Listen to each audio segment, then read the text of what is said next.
Buongiorno e ben ritrovati a un nuovo appuntamento con A Voi la Linea. Il coordinamento Salute Friuli Venezia Giulia, dopo la raccolta delle 15.000 firme consegnate a fine aprile in regione per chiedere un potenziamento dei servizi sul territorio, attende risposte dalla politica regionale. Maggiori fondi e più personale per garantire i servizi sono le priorità.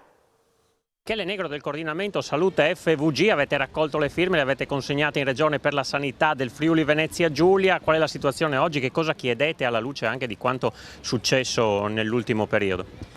Diciamo che la situazione è molto preoccupante e ogni giorno che passa degenera.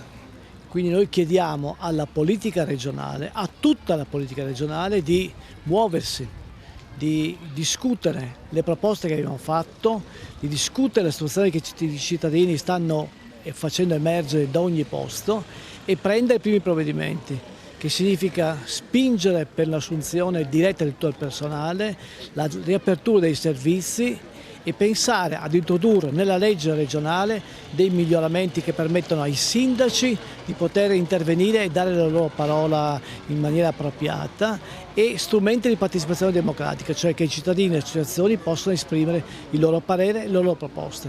Ecco, qual è la situazione nel territorio, negli ambiti delle 3 aziende sanitarie? La situazione è preoccupante perché mancano migliaia di persone tra medici, infermieri, OSS, tecnici vari e non si riesce più a garantire il servizio. Di mezzo ci sono adesso anche le ferie, per questo crediamo che sia urgente che in questo momento il Consiglio regionale deliberi al più presto e può farlo la possibilità di investire un po' di soldi per assumere in maniera diretta il personale. Questa è la prima urgenza che occorre dare assicurazione. Voi avete consegnato le firme alla Presidenza del Consiglio della Regione, avete dei tempi, delle risposte, che cosa vi aspettate? I consiglieri che ci appoggiano, sono 17, hanno chiesto in maniera prioritaria di aprire la discussione in Consiglio regionale. Stiamo aspettando che il Presidente della Commissione Sanità si riunisca e incomincia la discussione, è urgentissimo, non possiamo aspettare ancora mesi e mesi senza che si prendano i provvedimenti e si discuta finalmente assieme di queste cose. C'è anche poi il problema delle liste d'attesa che continua a essere molto sentito, forse si è addirittura aggravato naturalmente con il Covid, con la chiusura di molti reparti. C'è un problema di attrazione del Veneto in particolare, perché molte persone stanno scappando letteralmente ai servizi offerti dal Veneto, con costi aggiuntivi enormi da parte della Regione di Venezia Giulia. Quindi è importante che su questo si prendono i provvedimenti che dicevo prima, cioè si assume il personale per mettere in garanzia i servizi, poter aprire per esempio anche il sabato e dare quindi modo di poter evadere una prima parte di liste d'attesa che sono ferme da parecchio tempo o gli interventi urgenti. In ASFO non c'è più il direttore generale Polimeni, è stato sostituito con Tonutti, voi al nuovo direttore generale chiedete garanzie però. Certamente, noi chiediamo che si facciano le cose minime che si possono fare. Ripeto, le assunzioni si possono già fare, occorre dar fondo alla lista d'attesa dei vari concorsi che ci sono fatti perché queste persone vengano assunte e fare tutti i concorsi possibili e immaginabili, dando garanzia alle persone che vengono qui a lavorare di poter avere uno stipendio adeguato e riconoscendo a loro l'identità di rischio che ci sono in alcune situazioni per cui vanno privilegiate le situazioni periferiche, le montagne, i posti più decentrati. Il Comitato regionale della Croce Rossa Italiana è stato incaricato dalla Regione Friuli Venezia Giulia ad organizzare dei corsi di formazione per l'utilizzo del defibrillatore per il personale degli istituti scolastici nella nostra regione. Al progetto hanno aderito 183 istituti scolastici. L'apertura ufficiale si è tenuta questa mattina all'Istituto Bonaldo Stringer di Udine. Vicepresidente, partiamo dalle ragioni per il quale è partito questo progetto di formazione e distribuzione dei defibrillatori nelle scuole. Ci sono delle manovre di salute che possono essere fatte da cittadini, dove il tempo è determinante ed è evidente che la manovra salvavita del defibrillatore diventa un'operazione che col tempo ovviamente ha molto a che fare. Il nostro obiettivo è che ogni scuola abbia un defibrillatore, che le persone siano formate per utilizzarlo e un efficiente sistema che sta alle spalle, una qualificata centrale operativa come quella che noi già abbiamo, e su queste cose sta dando delle risposte importanti, che nelle condizioni di difficoltà e nel primo momento, in attesa dell'arrivo della macchina dei soccorsi, riesca ad aiutarti a fare le cose giuste.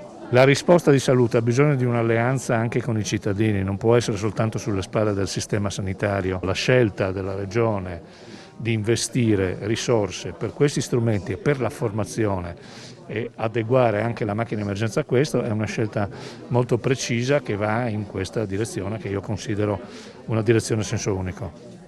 Noi dobbiamo essere coscienti che, guardi, sono 1300-1400 gli arresti cardiaci che in regione avvengono fuori dall'ospedale, più quelli che avvengono in ospedale. Quindi è una cosa che può capitare di testimoniare, approntare le persone a intervenire in maniera precoce consente certamente di guadagnare il tempo affinché i mezzi di soccorso arrivino entro quei famosi minuti che sono necessari per prevenire il danno al cervello. Ma se si insegna, soprattutto nelle scuole, se soprattutto lo insegniamo ai giovani, che questa è una manovra che deve essere imparata, la imparano molto più rapidamente degli adulti.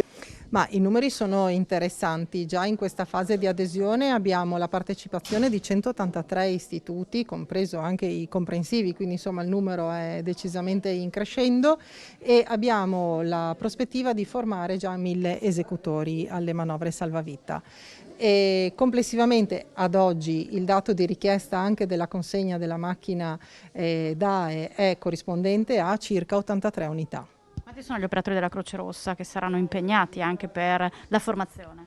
Ma considerando che un corso dura 6 ore e va a coprire la formazione di 5 persone, gli operatori di Croce Rossa accreditati presso la Regione nei nostri diversi centri sono circa 120 istruttori formati secondo standard nazionali, validati anche dalla Regione e che quindi garantiranno uniformità e preparazione formativa. Ed ora andiamo in diretta a Udine, dove per noi c'è Isabella Gregorato che ha seguito la conferenza stampa della Giunta Comunale. A voi la linea. Grazie Alexis, un saluto ai telespettatori. La conferenza stampa di Giunta si sta ancora svolgendo, siamo riusciti a portare qui davanti alla nostra telecamere solamente l'assessore Maurizio Franzi in questo momento perché appunto il dibattito sta continuando, l'illustrazione sta continuando. Assessore Franz, oggi la Giunta ha approvato una lettera di intenti che è propedeutica alla costituzione del distretto del commercio di Udine, che coinvolge anche il vicino comune di Tavagnacco e anche diversi artigiani. Non direttamente, in che modo? Intanto diciamo che tutto parte dalla legge regionale sviluppo impresa che prevede la costituzione dei distretti del commercio, che in realtà poi non si abbracciano solo il commercio ma anche il discorso della rigenerazione urbana, quindi anche le attività artigianali, del turismo e di servizi. Ecco, dopo mesi di lavoro assieme a tutta la situazione di categoria, oltre che naturalmente all'Università di Udine e alla Camera di Commercio di Udine e Pordenone, oggi è stata approvata nella Giunta Comunale di Udine e poi verrà approvata anche in tutti gli altri consessi delle singole amministrazioni, insomma questa lettera di intenti che è propedeutica alla costituzione del distretto del commercio della città di Udine.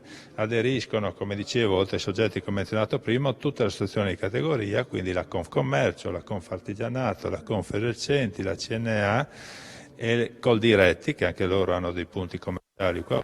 Poi il DITEDI, il Distretto per le Tecnologie Digitali, in quanto fra i progetti che verranno portati avanti poi da un manager di distretto che verrà incaricato, ci sono progetti infrastrutturali che naturalmente riguardano quindi anche l'arredo urbano, il verde, la forestazione urbana, ma anche processi che riguardano la digitalizzazione, che è un argomento di particolare importanza visto lo sviluppo dell'e-commerce, in cui magari trovano difficoltà le piccole imprese, quindi è previsto un supporto da parte delle amministrazioni e dei soggetti coinvolti e soprattutto una progettualità che preveda anche una una formazione per gli operatori che è altrettanto importante, proprio per utilizzare queste moderne tecnologie che possono dare impulso anche al commercio tradizionale. Ecco, quindi tutta una serie di progettualità che adesso verranno elaborate assieme e lunedì ci sarà la firma da parte di tutti i soggetti coinvolti alle ore 10:30 qua nel Salone del Popolo per questa lettera di intenti e poi per dare l'avvio concreto al distretto del commercio di Udine, che dialogherà poi con gli altri distretti che si stanno costituendo, in primis con quello della Tresemana, che vede coinvolti i comuni di Tavagnaco, Reana, Tricesimo e Cassacco, che insistono anche su una parte del territorio commerciale di Udine. Bene, siamo in chiusura di collegamento. Posso solo dire che oggi l'assessore Franza ha parlato di Udine Bike Night. È prevista nella notte fra il 23 e il 24 luglio. Partirà quindi a mezzanotte di sabato 24 per arrivare nel Tarvisiano. Qui da Palazzo Daronco è tutto. Restituisco la linea allo studio. Grazie alla nostra Isabella Gregoratto, ci fermiamo qui, grazie per l'attenzione, buona giornata con i programmi di Telefriuli.